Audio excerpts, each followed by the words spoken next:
Salam alaikum wa rahmatullahi ta'ala wa barakatuh. Dans cette séance, on va programmer ce graph7. Ce graph7 qui gère un système de traitement de surface. Donc on va le programmer sur TIA Portal.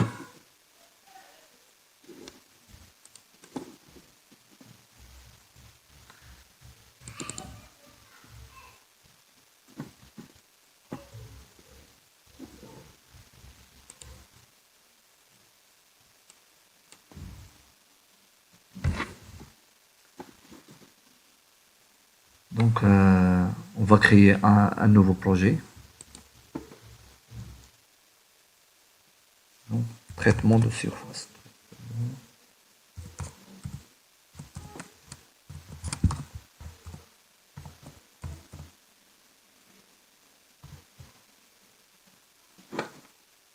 Créer le projet.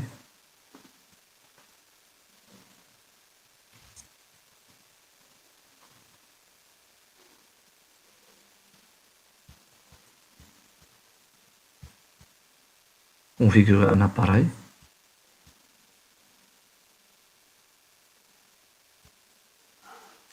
Il faut ajouter un appareil. Je vais sélectionner l'automate S7 1500. Je vais choisir la version compacte. Par exemple, 1512. Elle est dotée d'interface d'entrée-sortie. Si je choisis par exemple 1511, il y a seulement la CPU. Je suis obligé ici d'ajouter des interfaces d'entrée-sortie. Pour cela, j'avais choisi la version compacte.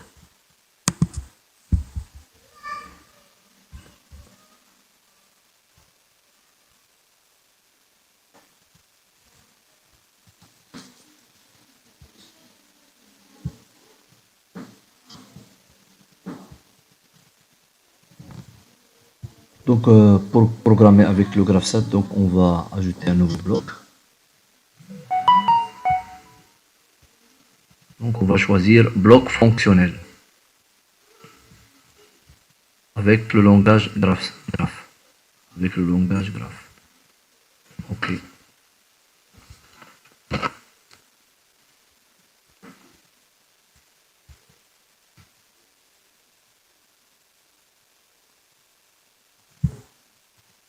Dans notre graph7, on a 8 étapes.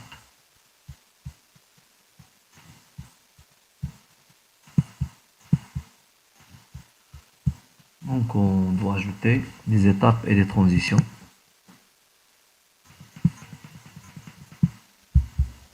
Jusqu'à l'étape 8.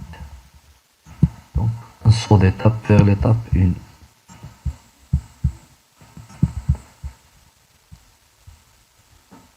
Donc on va configurer les transitions.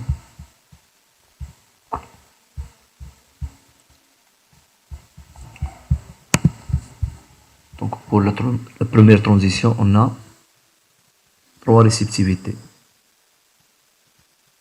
Donc il faut que le chariot soit en position basse, S8, et que elle est en extrême gauche sur la position S1. Donc S8 et S1, ce sont les conditions initiales. Donc lorsque l'opérateur charge une pièce, donc il va appuyer sur le bouton poussoir DCY. Donc premièrement, je vais créer une table de variables. Donc je clique sur variable API. Donc je dois créer, insérer une nouvelle table de variables. Double-clic sur insérer. Donc table de variable 1. Donc SY. Donc son adresse c'est i0.0, S1, S2, S3, S4, S5, S6, S7, S8. Et bouton d'arrêt. Arrêt.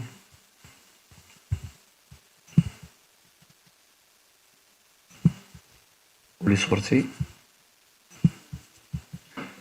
On a MC à monter et remonter le chariot. DC, donc c'est déplacer le chariot à droite. DC, descendre le chariot. Et DCG, donc déplacement du chariot à gauche. Ou déplacer le chariot à gauche. Donc, monter chariot. DCG.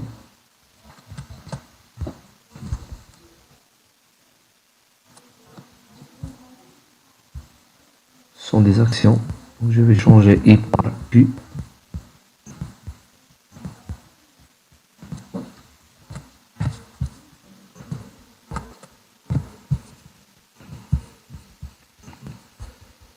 DC, D, et DC, et DC, G.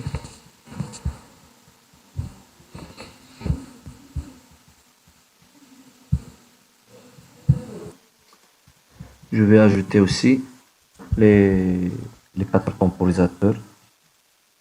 Donc, pour chaque temporisateur, un bit qui va s'activer lorsque le temps est écoulé. غادي يدوز عندنا الوقت normalement.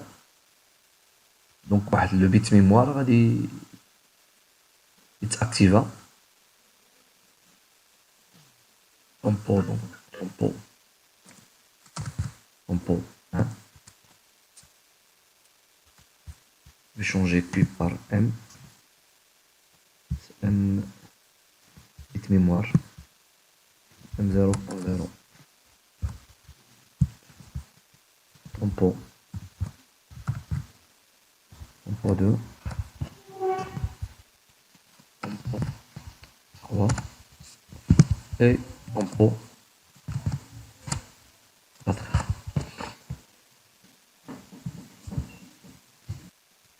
Jusqu'à maintenant, on avait affecté à chaque variable une adresse.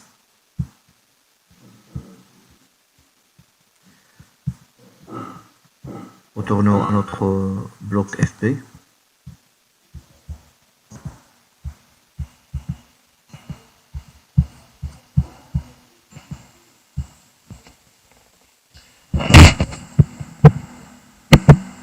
Pour la première transition, on avait 3 réceptivités.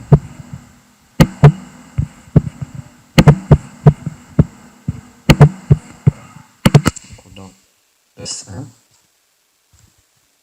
S8 et BCY. Pour la deuxième transition, on a S7.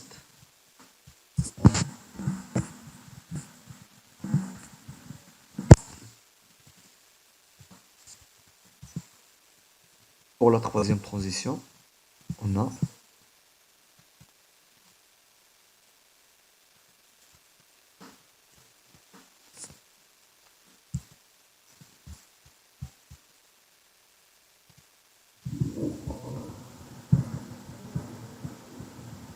plusieurs réceptivités en haut. Donc je vais mettre les branches. Première réceptivité.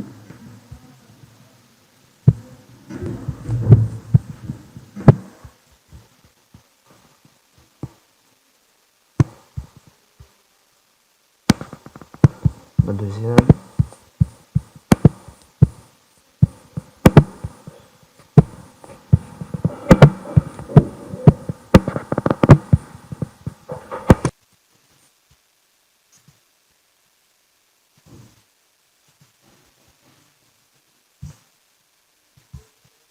Ici, S2, S3,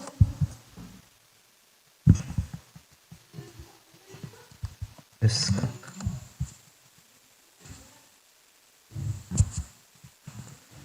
S5,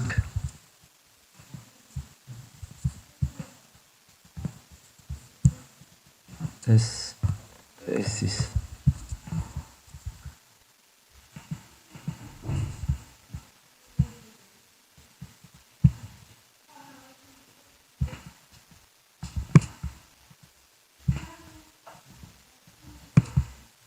Il me reste S2.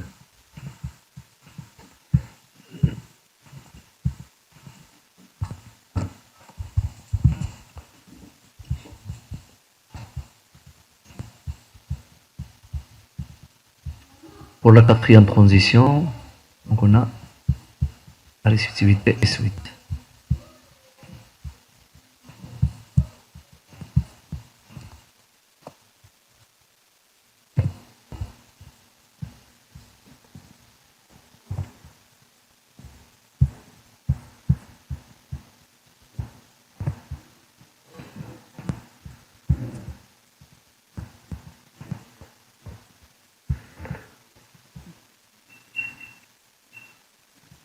Pour la cinquième, donc on a une reprise de séquence.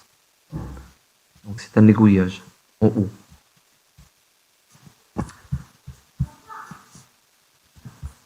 Je dois cliquer sur l'étape. Je clique aussi sur ouvrir branche haut.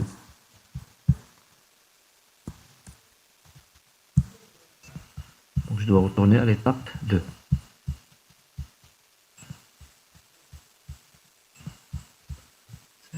Son d'étape, donc vers l'étape 2. Donc la transition ici c'est S6 fois D. Ah, j'ai oublié de mettre D dans la table des variables. Donc S6, S6 fois et D. S6 et D. Donc c'est I 1 point non point 2.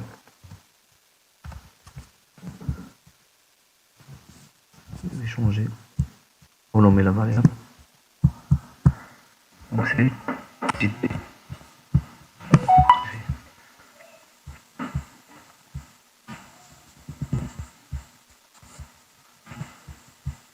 Pour la sixième transition, donc c'est S7. S7.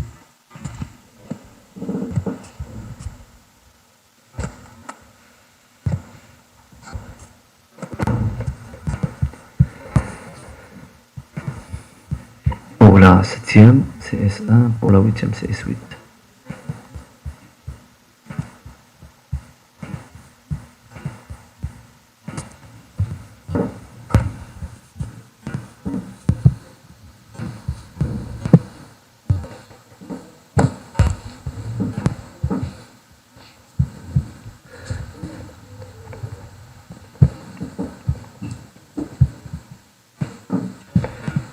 Je pense que toutes les transitions sont programmées. Donc il me reste ici quelque chose qui ne va pas. Ah oui. Ici S1.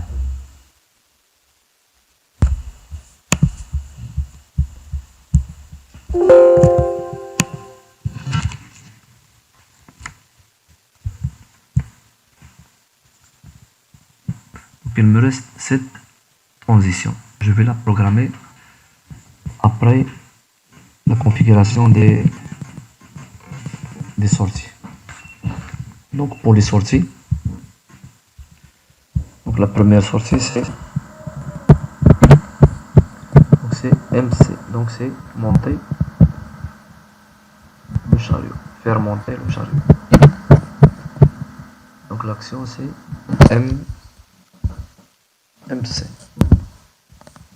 C'est une avec un identificateur normal. Ça veut dire que lorsque l'étape 2 est activée, l'action est aussi exécutée en même temps. C'est une action normale ou action continue. Pour la deuxième action,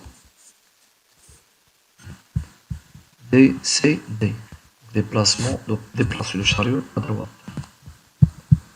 Mettre DCD. Donc, avec l'identificateur toujours normal.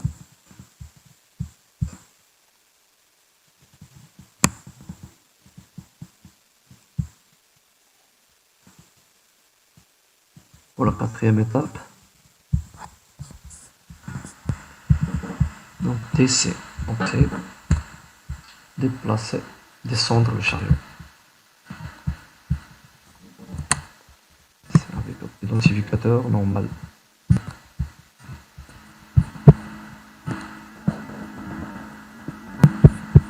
Pour les 5, donc on a plusieurs temporisateurs. On a 4 temporisateurs, 4 actions. Actions conditionnées. Donc pour programmer ces actions conditionnelles, je vais les programmer sur une fonction. Et je vais faire l'appel de cette fonction à partir de l'action. Donc je vais programmer ici, je vais faire appel d'une fonction. All. C'est pour faire appel avec identificateur normal, mais il est en rouge puisque la fonction n'est pas encore créée. Donc je vais sur bloc de programme. Donc je dois ajouter un nouveau bloc, une fonction FC. Je dois ajouter une fonction FC avec le langage contact.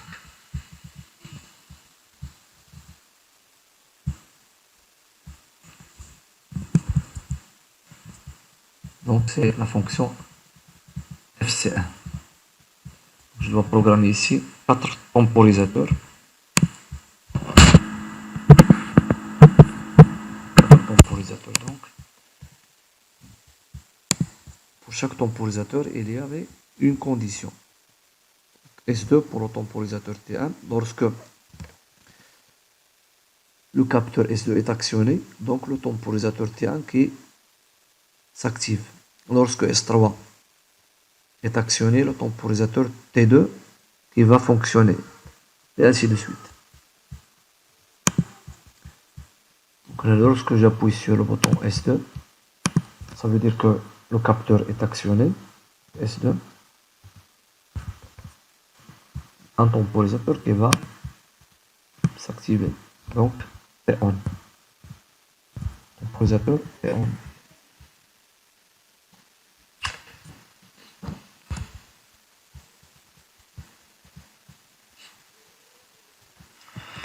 Donc chaque fois lorsqu'on crée un temporisateur,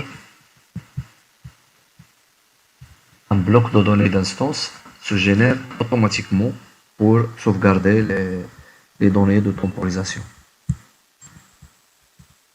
Donc un DB1 associé au temporisateur T1. Donc la valeur de comptage à la valeur de temporisation c'est 20 secondes.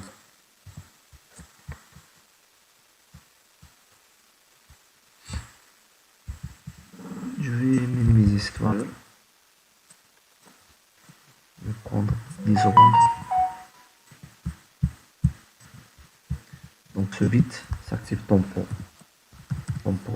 1 s'active lorsque la temporisation est écoulée. Donc le temporisateur s'active lorsque S2 est actionné. Donc lorsque la temporisation de 10 secondes est écoulée, le bit mémoire M0.0 s'active.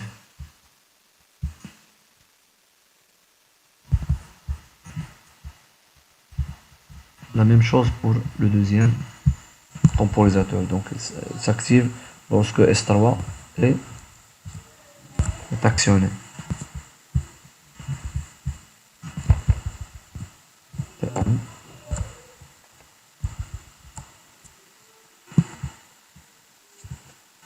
Je vais choisir par exemple 15 secondes.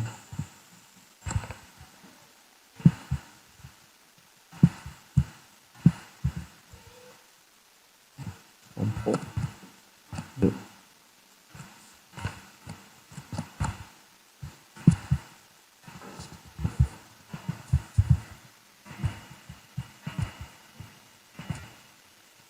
S.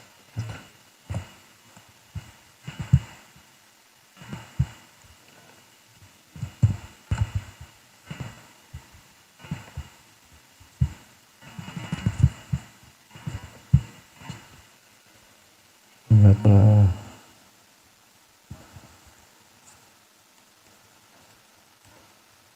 20 secondes.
Tempo 1, tempo 2, tempo 3, tempo 4.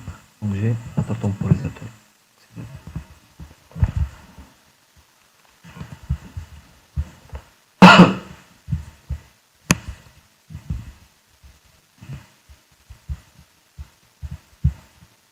Non.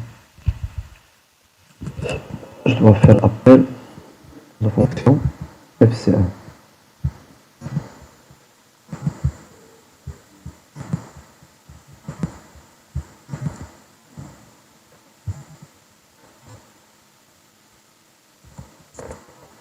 Pour le FC1, je dois enregistrer d'abord.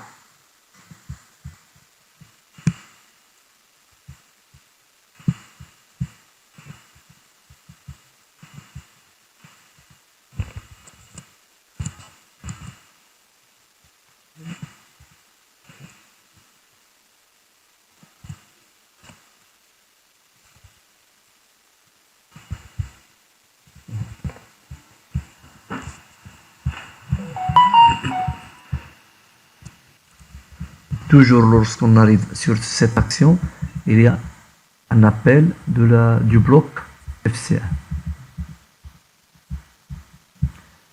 Là pour programmer la transition, donc on va mettre ici les bits, donc les bits tempo 1 en parallèle avec tempo 2.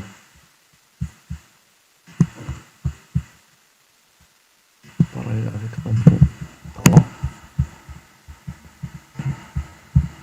et tempo 4.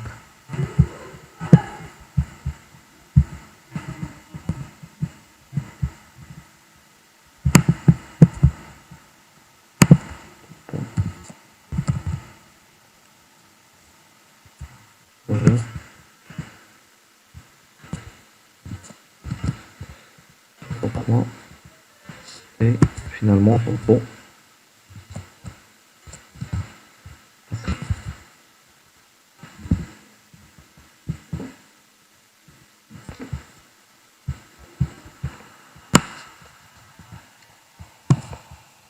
reste l'action S6. Donc l'étape 6, elle est associée à l'action MC. Avec l'identificateur M.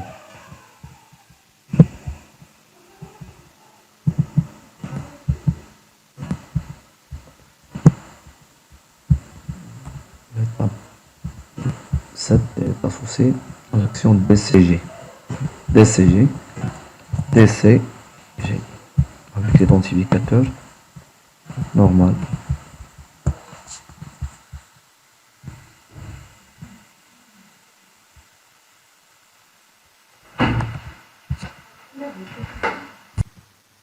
Donc pour l'étape 8, elle est associée à l'action DC.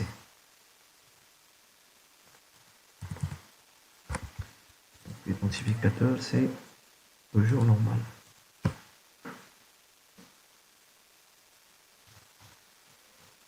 Donc il me reste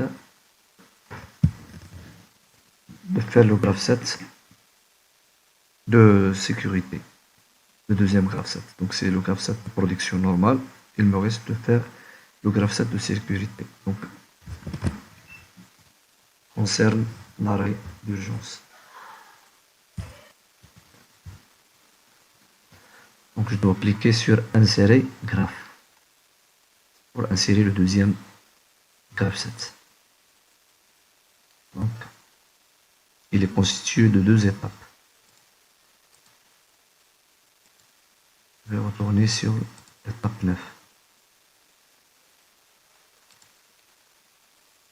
Donc pour la transition, donc la réceptivité associée, c'est arrêt.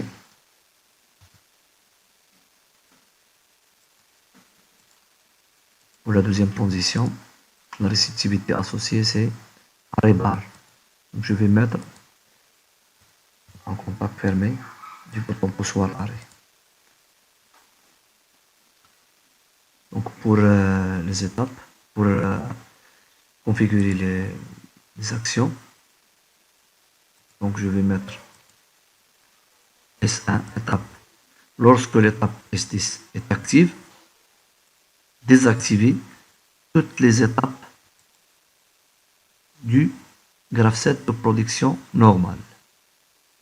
Donc l'événement, c'est quoi? C'est que lorsque l'étape 10 est active, ça veut dire S1. Lorsque je mets S1, ça veut dire, je dis que lorsque l'étape 10 est active, on va désactiver, désactiver toutes les étapes du graphe 7. Donc, S, all, toutes les étapes du graphe 7, GPM. Et pour l'étape initiale, je vais mettre S ici, identifier l'événement, c'est S1 toujours. Lorsque l'étape 9 est active, donc, on active l'étape. Quelle étape? Donc, je vais activer l'étape 1. Donc, step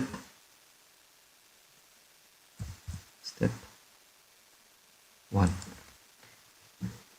Donc, c'est le graphe 7 de sécurité. Lorsque j'appuie sur le bouton arrêt, donc, l'étape 10 est active.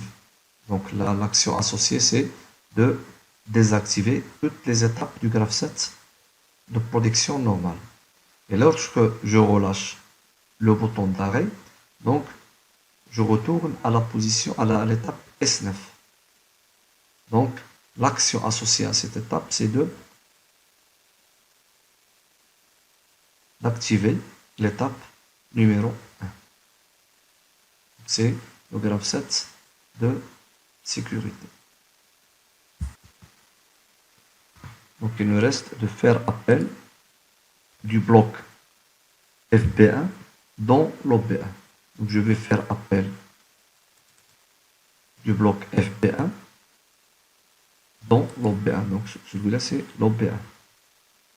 Donc je vais glisser le bloc FB1 dans l'OB1. donc un bloc de données d'instance qui se génère automatiquement. Ce bloc de données, on va insérer le GraphSat dans ce bloc. C'est une mémoire de données. Pour le bloc FC1, donc pour le bloc FC1, l'appel dans l'OP1.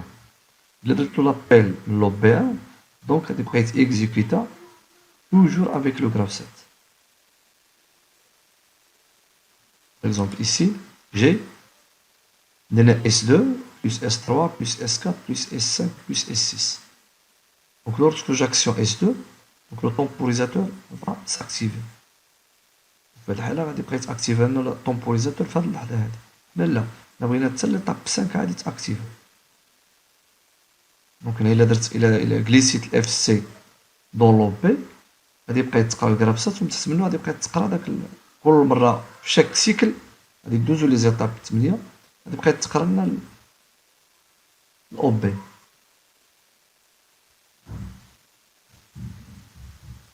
هنا كنديرو لابيل ديريكتومون من لا فونكسيون من لاكسيون لا ما نديرو له الجليسيون.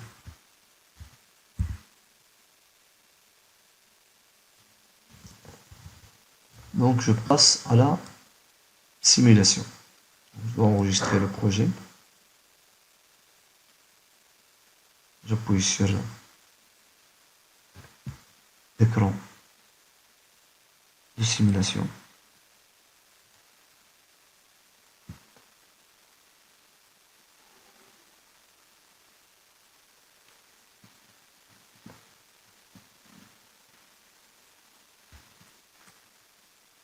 Charger le programme.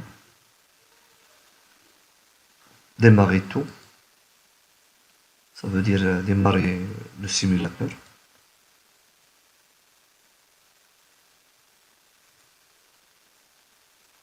Je dois créer un nouveau projet sur le logiciel PLC Sim. Créer un projet.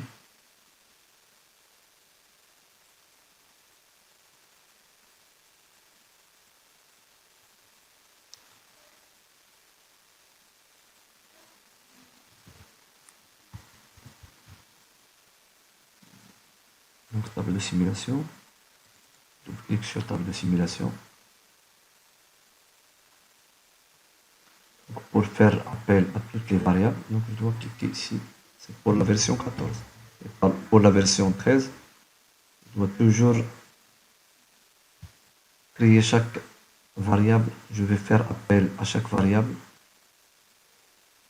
séparément.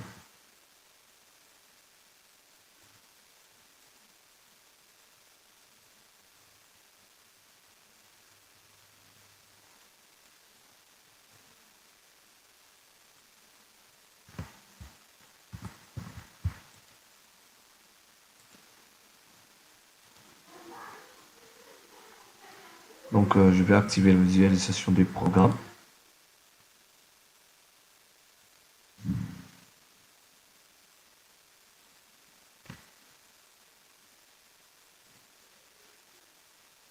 J'ai oublié d'activer l'étape S9.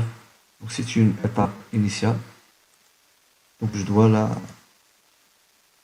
la mentionner comme étape initiale. Je dois la cocher.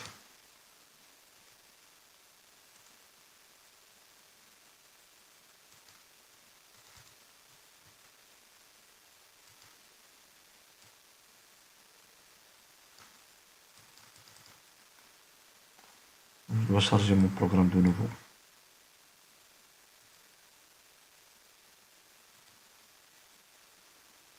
Puisqu'il y a modification dans le programme.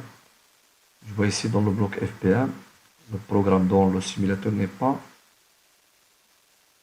que la même chose que celui dans l'outil portal. Je vais l'initialiser, charger le programme.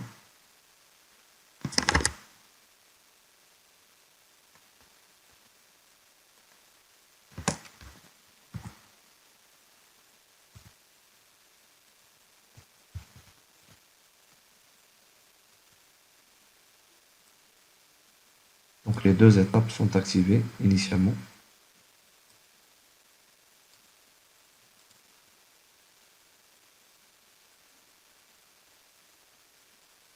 Les conditions initiales, donc S1 est actionné et S8 aussi actionné. Et j'appuie aussi sur le départ cycle. Donc l'étape 2 s'active. Lorsque j'appuie sur l'action, elle est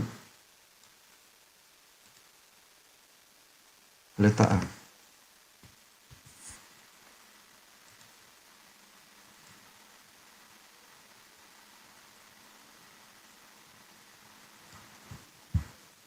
Lorsque j'appuie sur le capteur S7,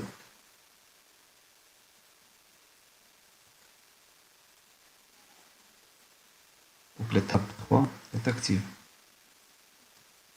Et l'action déplacement du chariot à droite est exécutée.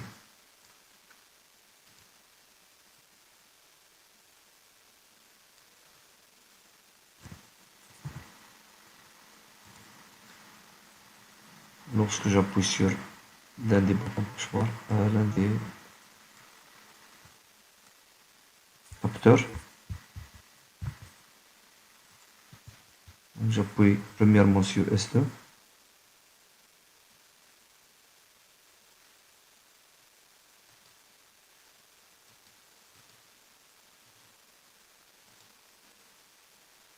L'étape 4 est activée.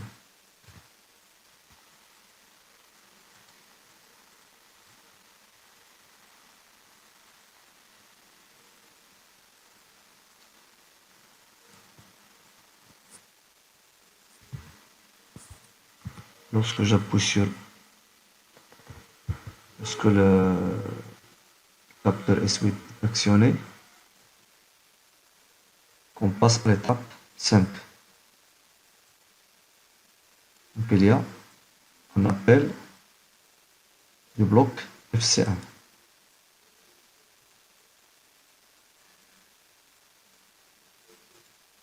Elle est à l'étape 2.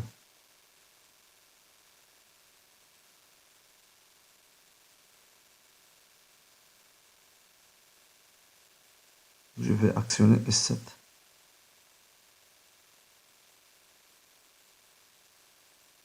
Donc, le système est à l'étape 3.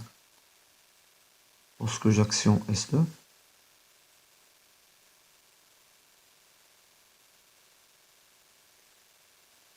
système est à l'étape 4.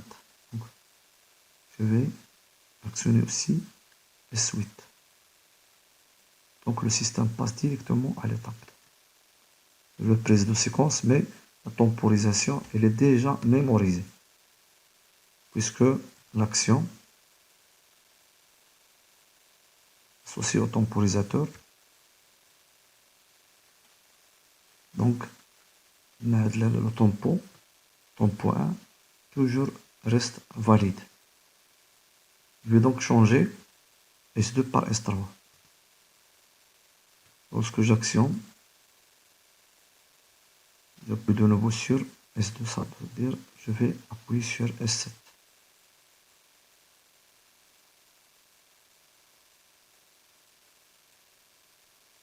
J'appuie sur S7.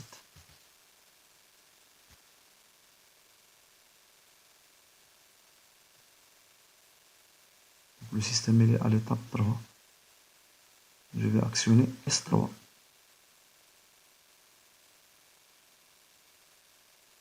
Donc le tempo 1 est toujours actif. Puisque l'action n'est pas exécutée. L'action qui fait l'appel de la fonction FC1 n'est pas encore exécutée. Donc هنايا كنقدروا نديروا initialiser دوك le tempo. Donc là lorsque j'appuie sur S3, oui, et S8. Donc la temporisation, elle est activée. Donc, le temporisateur, il est à 0. Donc, je vois, donc, le temporisateur T2, après 15 secondes, il s'active. Donc, il s'active. Donc, je retourne à l'étape 2. Il y a reprise de séquence. J'appuie de nouveau sur S7.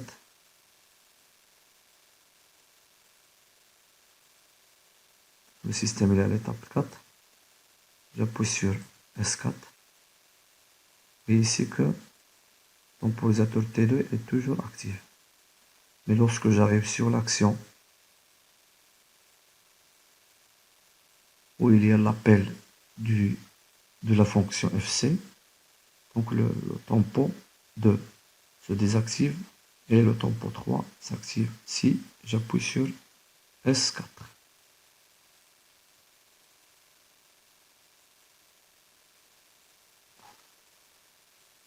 S4, puis sur S8. Donc, il y avait une temporisation ici.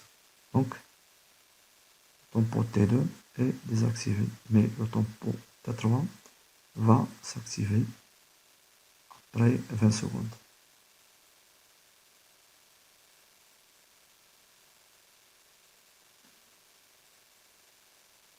Donc, le système retourne à la position 2. À l'étape 2. Lorsque j'appuie de nouveau sur S7 et S4, S8, le système retourne directement.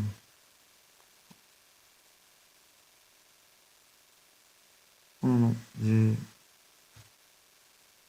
out à l'étape où j'appuie sur S5, c'est pas S4. Je vais recommencer. J'appuie sur S7. Après, j'appuie sur S5 et S8.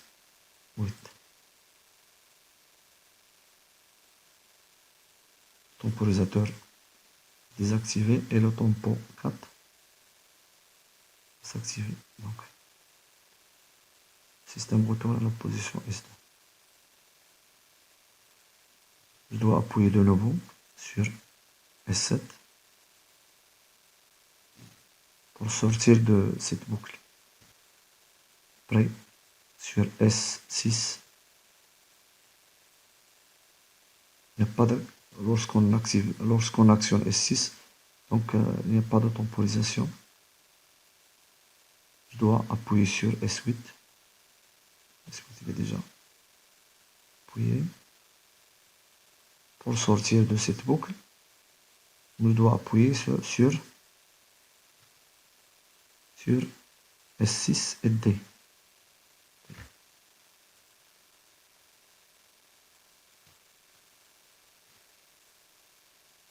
Et D.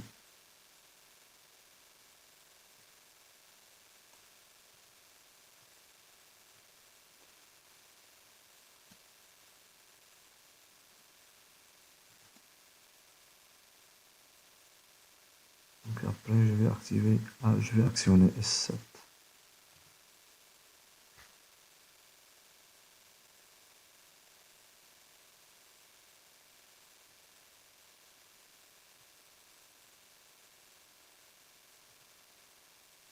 S1 et S8.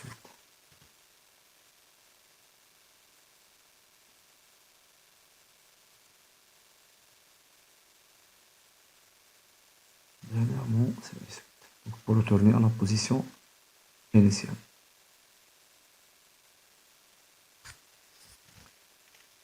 Je veux recommencer une autre fois pour tester l'arrêt d'urgence. Condition initiale S1, S8. Ici Y. Donc je suis à l'étape 2. Donc je vais passer à l'étape 3. J'actionne S7. Je vais faire un arrêt du système. je dois appuyer sur le bouton arrêt. Lorsque j'appuie sur le bouton arrêt, toutes les étapes du graph 7 de production normale se désactivent. Mais le graph 7 de sécurité, il est à l'étape 10. Lorsque je relâche le bouton poussoir, donc c'est l'étape 1 qui va s'activer. Donc c'est l'étape 1 qui va s'activer. Je relâche mon bouton poussoir, donc c'est l'étape 1 qui s'active. Et l'étape 9, il est aussi actif.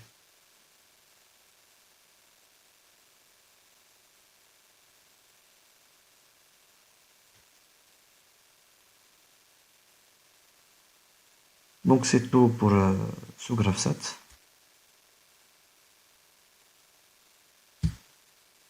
À la prochaine, Inch'Allah.